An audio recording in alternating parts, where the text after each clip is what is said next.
بے شمار ان کے مسائل جو ہیں وہ اہل سنت سے خروج والے ہیں. یہ باطل فرقوں کا معجون مرکب. میری مراد آل دیوبند تقلیدی مذہب ہے. باطل فرقوں کا معجون مرکب جہمیہ، صفات باری تعالیٰ کی تعویل کرنے والے اور یہ کہنے والے کہ اللہ کا وجود ہر جگہ پہ ہے. یہ اپنے بیانات میں، تقریروں میں کہتے ہیں اللہ ہر جگہ ہے، اور پھر اسی آڑ میں کہتے ہیں جب ہر جگہ ہے تو مومن کا دل بھی، وجود بھی ایک جگہ ہے، تو پھر اس میں بھی آ جاتا ہے. مومن بندہ بھی ہے، وجود ہے، جگہ ہے، اس کے اندر آ گیا. حالانکہ سلف صالحین کا یہ اجماعی عقیدہ ہے الرحمن علی العرش استوى، اللہ عرش پر مستوی ہے. وقد احاط بكل شيء علما، اللہ کے علم میں ہر چیز کا احاطہ کیا ہوا ہے. وسع کرسیہ السماوات والارض. اور جہاں بھی اللہ قرآن مجید میں اپنی معیت ساتھ ہونے کا ذکر کیا ہے تو وہاں پر ہی اللہ خالق و مالک نے اپنی صفات، سمع، بصر، سننے کا، دیکھنے کا، جاننے کا تذکرہ کیا. اور اس کی معیت جو ہے اس کی صفات کے ساتھ ہے، وجود کے اعتبار سے نہیں. اس مسئلہ پر آپ کتاب و اثبات الالوف اور کتاب و صفت الالوف اور امام اہل سنت حاضر دور کے شیخ بدیع الدین راشدی رحمۃ اللہ علیہ کی کتاب توحید خالص ملاحظہ فرمائیں. سلف صالحین کی جو عقیدہ کو واضح کر رہی ہے. دوسرا کہ ایمان نہ کم ہوتا ہے نہ زیادہ ہوتا ہے.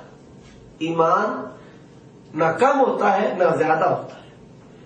یہ فقہ اکبر جس کو یہ بڑے تنطرات کے ساتھ کہتے ہیں، یہ ابو حنیفہ رحمہ اللہ کی کتاب ہے. اس میں لکھا ہوا ہے ایمان واہل السماء والارض لا یزید ولا ینقص.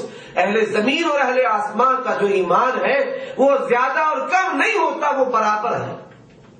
اسی طرح تاریخ بغداد میں لکھا ہوا ہے آدم کا ایمان علیہ الصلاۃ والسلام اور شیطان کا ایمان بھی برابر ہے. آدم بھی کہتے ہیں یا رب اور ابلیس بھی کہتا ہے یا رب. اور اسی طرح تاریخ بغداد میں 13ویں جلد ہے اور صفحہ نمبر 328 پر یہ بات درج ہے کہ ایمان و ابی بکر و ایمان و ابلیس واحد. ابو بکر کا اور ابلیس کا نعوذ باللہ ثم نعوذ باللہ ایمان برابر ہے. تو یہ مرجئیہ ہیں جو عمل کی وجہ سے ایمان کے کم اور زیادہ ہونے کے قائل نہیں. جہمیہ جو یہ عقیدہ رکھتے ہیں اللہ ہر جگہ پہ ہے، اور معتزلہ صفات باری تعالیٰ میں تعویل کرنے والے. عقائد علماء دیوبند یہ جو کتاب ہے المحند علی المفند، آپ اس کو ملاحظہ فرمائیں، اس میں لکھا ہوا ہے کہ ید سے مراد قدرت اور قبضہ ہے. اور سلف صالحین الجماعت جو ہے وہ الجماعت ید سے مراد قدرت اور قبضہ نہیں لیتے، بلکہ وہ کہتے ہیں قرآن عربیہ، قرآن یہ جو عربی زبان میں ہے اللہ کہتے ہیں تاکہ تم سمجھ لو، جان لو. تو عربی زبان میں ید کا معنی ہاتھ ہے. لیس کمثلہ شیء، اللہ جیسی کوئی چیز نہیں. اللہ کی شان جس طرح ہے اس طرح ہاتھ ہے، ہمارے جیسا نہیں. نہ ہم اس صفت کی تعطیل کریں گے، نہ ہم اس کی تشبیہ کریں گے، اور نہ اس کی کیفیت بیان کریں گے، اور نہ ہی تفویض کریں گے. اللہ ہی جانے کیا ہے. نہ ہم مفوضہ، نہ مشبہہ، نہ معطلہ، اور نہ کیفیت بیان کرنے والے. یہ مرجئیہ ہیں، جہمیہ ہیں، معتزلہ ہیں. اور چوتھا جو اس معجون مرکب میں مکسچر ہے وہ ہے وجودیہ کا، وحدت الموجودات، عقیدہ ہماوست کہ کائنات کی ہر چیز اللہ ہے. یہ ان کا عقیدہ ہے. اللہ تعالیٰ ان لوگوں کو ہدایت نصیب فرمائے. اور باہر ٹائٹل کیا لکھا ہوا ہے؟ باہر ٹائٹل لکھا ہوا ہے عقائد علماء اہل سنت دیوبند. اندر گند ہے اور باہر ٹائٹل ہے علماء اہل سنت دیوبند، اور اندر گند ہی گند. ڈاکے ہیں الجماعت کے منہج پر، ڈاکے ہیں الجماعت کے منہج پر. لکھا ہوا ہے وہ حیات الانبیاء دنیویۃ لا برزخیہ، کہ انبیاء کی جو زندگی ہے وہ دنیاوی زندگی ہے، وہ برزخی زندگی نہیں۔ الجماعت تو برزخی حیات کی قائل ہے، لیکن یہ دنیاوی حیات کے قائل ہے، برزخی حیات کے قائل نہیں۔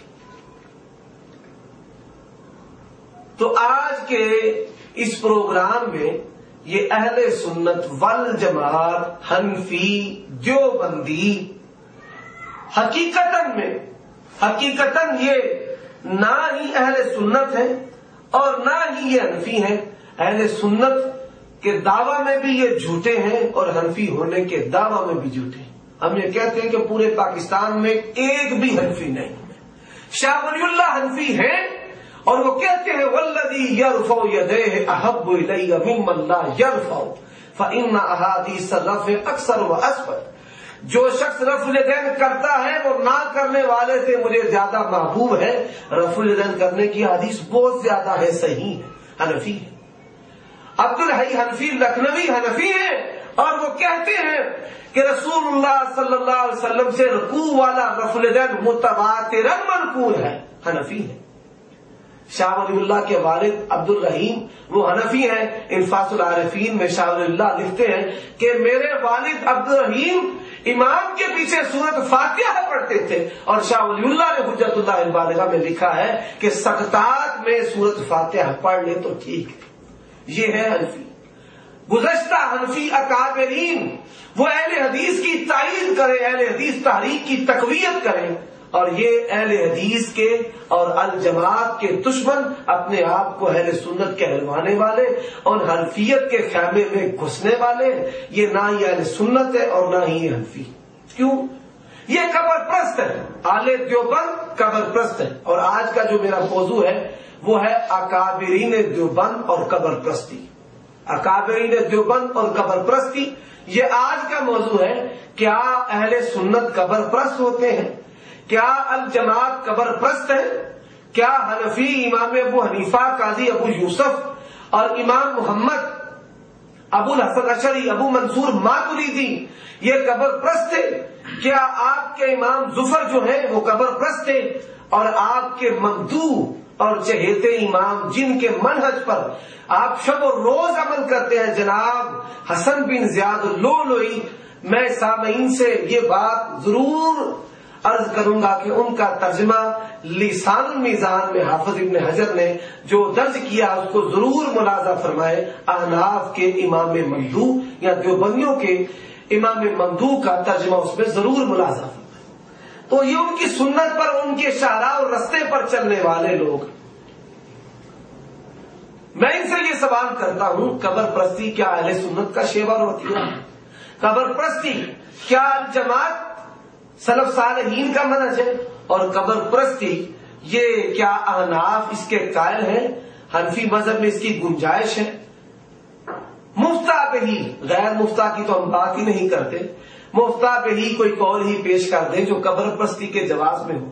اللہ ہمارے بھائیوں کو ہدایت نصیب فرمائے اور اہل سنت والجماعت اہل حدیث کے خلاف یہ شب و روز جو گالیاں دے رہے ہیں، بداری جملے بول رہے ہیں، اور پرائمری ماسٹر امین اکاڑوی مجموعہ رسائل اور تجلیات صفدر اگر دنیا میں بد اخلاقی، بے حیائی، جھوٹ اور دھوکے پر کوئی ورلڈ ایوارڈ دینے کا لائق ہو تو آنے دیوبند میں یہی وہ شخصیت ہے جو اس انعام کی مستحق ہے۔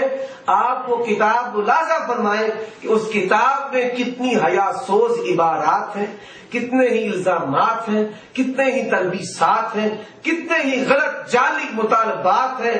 اور وہ کتاب جو ہے جس طرح شیطانی خزائن ہے، مرزا غلام احمد قادیانی کی کتابیں ہیں، اس کا نام رکھا گیا ہے روحانی خزائن۔ یہ ظلمات صفدر اس کا نام رکھا گیا ہے تجلیات صفدر۔ اللہ رے اللہ، ظلمات ہی ظلمات اور نام رکھا گیا ہے تجلیات صفدر۔ کیسی مماثلت ہے، تشابہت قلوبہم، اندر جھوٹ، اندر رسول اللہ کی گستاخیاں، اندر رسول اللہ پر بہتان، اندر سلف صالحین کی گستاخی۔ کہیں پر لکھا جا رہا ہے جز رفع الیدین اور جز القراءت میں کہ امام بخاری اپنی مرضی سے حدیثوں میں گڑبڑ کرتا تھا، نعوذ باللہ استغفر اللہ۔ اور جز القراءت کے مقدمہ میں پرائمری ماسٹر لکھتا ہے کہ امام بخاری مخلوق بالقرآن ہونے کے قائل تھے۔ یہ امام بخاری رحمہ اللہ کی کتنی بڑی گستاخی۔